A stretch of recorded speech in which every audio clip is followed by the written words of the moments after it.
The views, opinions, and representations expressed on the Night Dreams Talk Radio Network and its website are those of the hosts, guests, and participants, and are not necessarily those of or endorsed by the network, its affiliated stations and broadcasts, the management, other hosts, or advertisers of the network.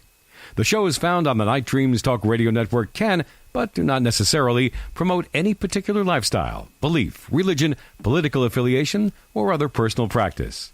These shows are for entertainment purposes only, and are not intended to treat, diagnose, and or claim any cure of disease or condition, or give any medical or legal advice. Coming to you from some far point station, like a cosmic tumbleweed, both north and south of the Pleiades, here's your host, Michael W. Hall, the Paranormal Lawyer. Whoa, I like that new intro. That's fantastic. And I like the way he growls the last part of the lawyer thing. That's great. Welcome, everyone, to Night Dreams Talk Radio, the last show of the year for myself, the Paranormal Lawyer.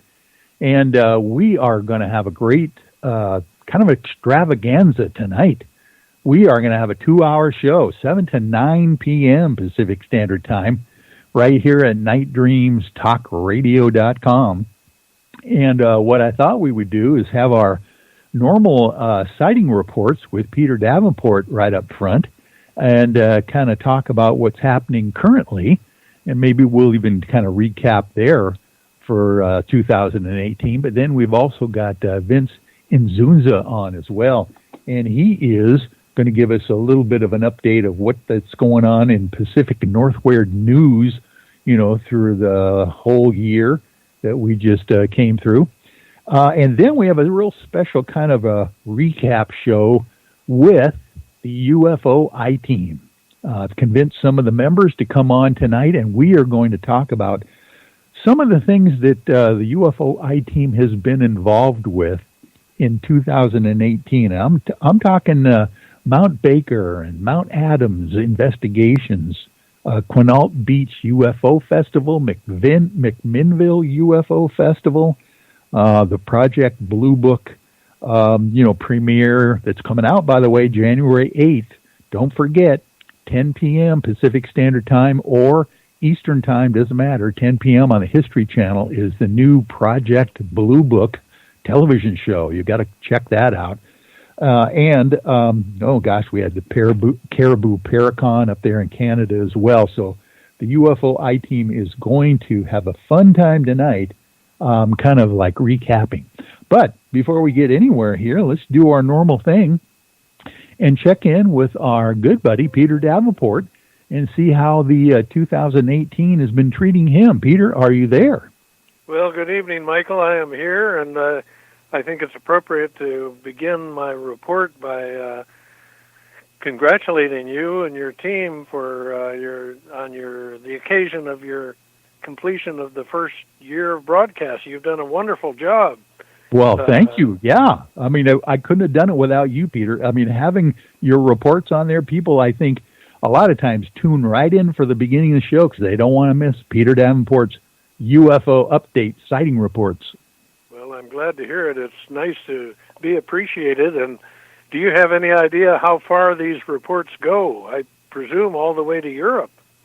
Oh, definitely. As a matter of fact, Europe is about 7 hours ahead of us right now. So they are, of course, in the middle of the night, their time, middle of the morning, actually. So, but about 7 hours from now, they'll be starting to wake up, and we get a giant wave of listenership out of the UK and Eastern and Western Europe in about 7 to 8 hours from now. So that's kind of fun to watch, too. Yeah. Well, it's nice to know that the information I collect is getting exposure and getting broad exposure around the world, because some days I wonder whether I'm collecting information that the world is in the least interested in, save for a few paranormal attorneys, paranormal lawyers who have their own, UFO program. So I'm delighted to be here again tonight and look forward to many more appearances in the future if you need somebody to talk about UFOs. But it's been a wild year. The one major event that comes to mind is the one that we've all been talking about with Louis Elizondo, who used to work for the U.S. government and who on the 16th of December 2017 revealed that the U.S. government was indeed collecting UFO reports. And we've seen a lot of him. What we haven't seen a lot of is the reports that they apparently collected. To the best of my knowledge, there's been only one or two reports that have been released by him or the AATIP organization. So I hope that during my resolution is going to be to ping them and every once in a while and remind them that they've promised us they're going to give us some reports.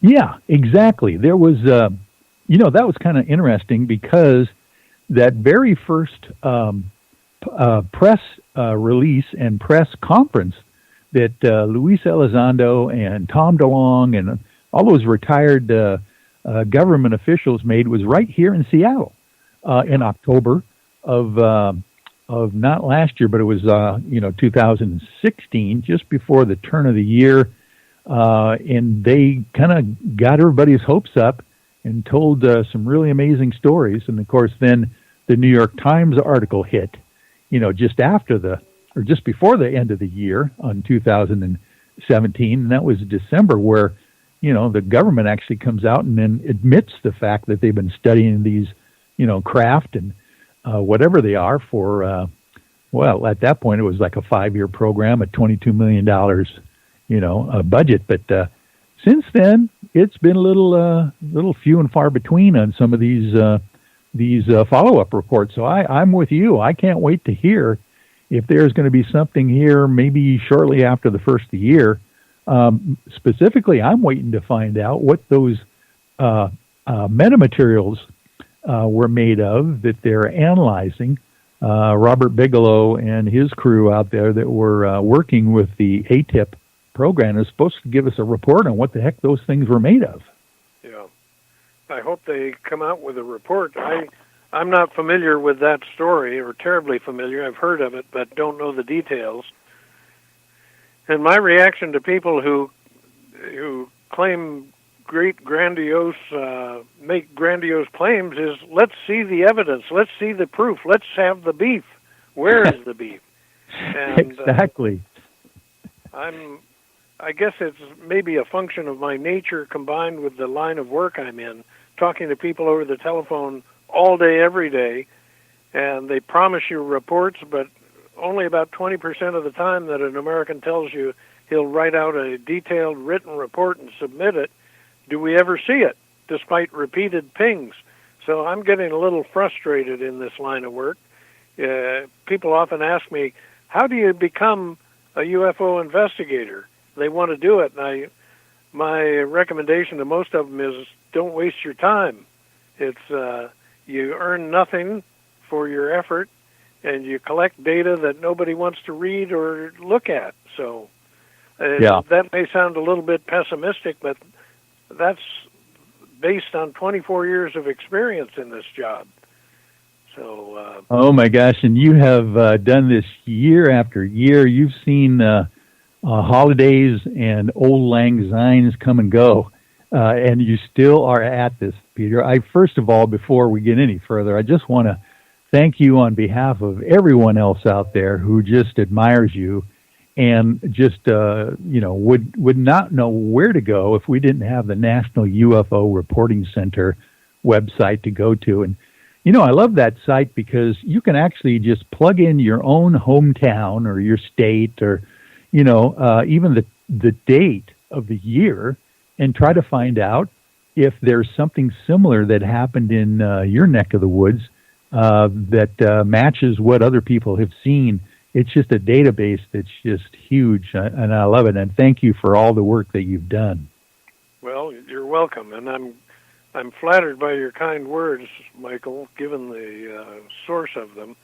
It's been a lot of work, and it's a labor of love out of concern for the safety of the American people. It appears to me, based on 24 years as having served as director of the National UFO Reporting Center, combined with about another 40 years on top of that, having been interested in UFOs, that we are being visited routinely, and very, very few people have taken this information to heart. They apparently think it's some kind of fiction, but all you have to do, as you point out, is go to our website, start reading some of the reports, and you quickly recognize that a lot of the people who are submitting these reports are very capable people, very good witnesses, reliable and discriminating in what they report, apparently. So I thank you again for your kind words, and I hope people enjoy the material there. So it's they do. Very important. Yeah, no, it is very important. I can't imagine, Peter, working on a subject. I mean, I was, me, I spent some time in Los Angeles. I was working in Hollywood. I decided to go to law school. I've done some interesting things in my life, but I still can't think of anything more important than the idea of being able to show, or at least come close to, some kind of concrete proof of whether we are alone in the universe. I mean, it's got to be a noble effort even to try. And my hat's off to ufologists like yourself, and all the folks that have gone before us, even in doing that, because I have a feeling something is coming down the road very quickly here with regards to potential disclosure. And matter of fact, while we got you on the line, we might as well pick your brain here with any new reports we've had since the last time we talked with you, and then maybe we can get into some of the retrospective for the year as well. But anything new that you can report for us? Yeah, I have a report here from it was 5:46 p.m. Pacific time tonight, Ojai, California. I'm sure you know where that is. Yeah. Down in the Los Angeles area. A woman reports that at 5:46 p.m. she witnessed a very bright green object, ball and a tail, that streaked across the sky. She saw it for only about 1 second. Now, let me assure our audience that I am well aware of meteors, and this may well have been a meteor, but it's somewhat unusual, not impossible, somewhat unusual for a meteor to be green. There are two things that my understanding is, I'm not a specialist on meteors, but my understanding is there are two aspects of a meteor that can make it look green when it heats up and incandesces in our atmosphere. One is the presence of copper, which fluoresces green.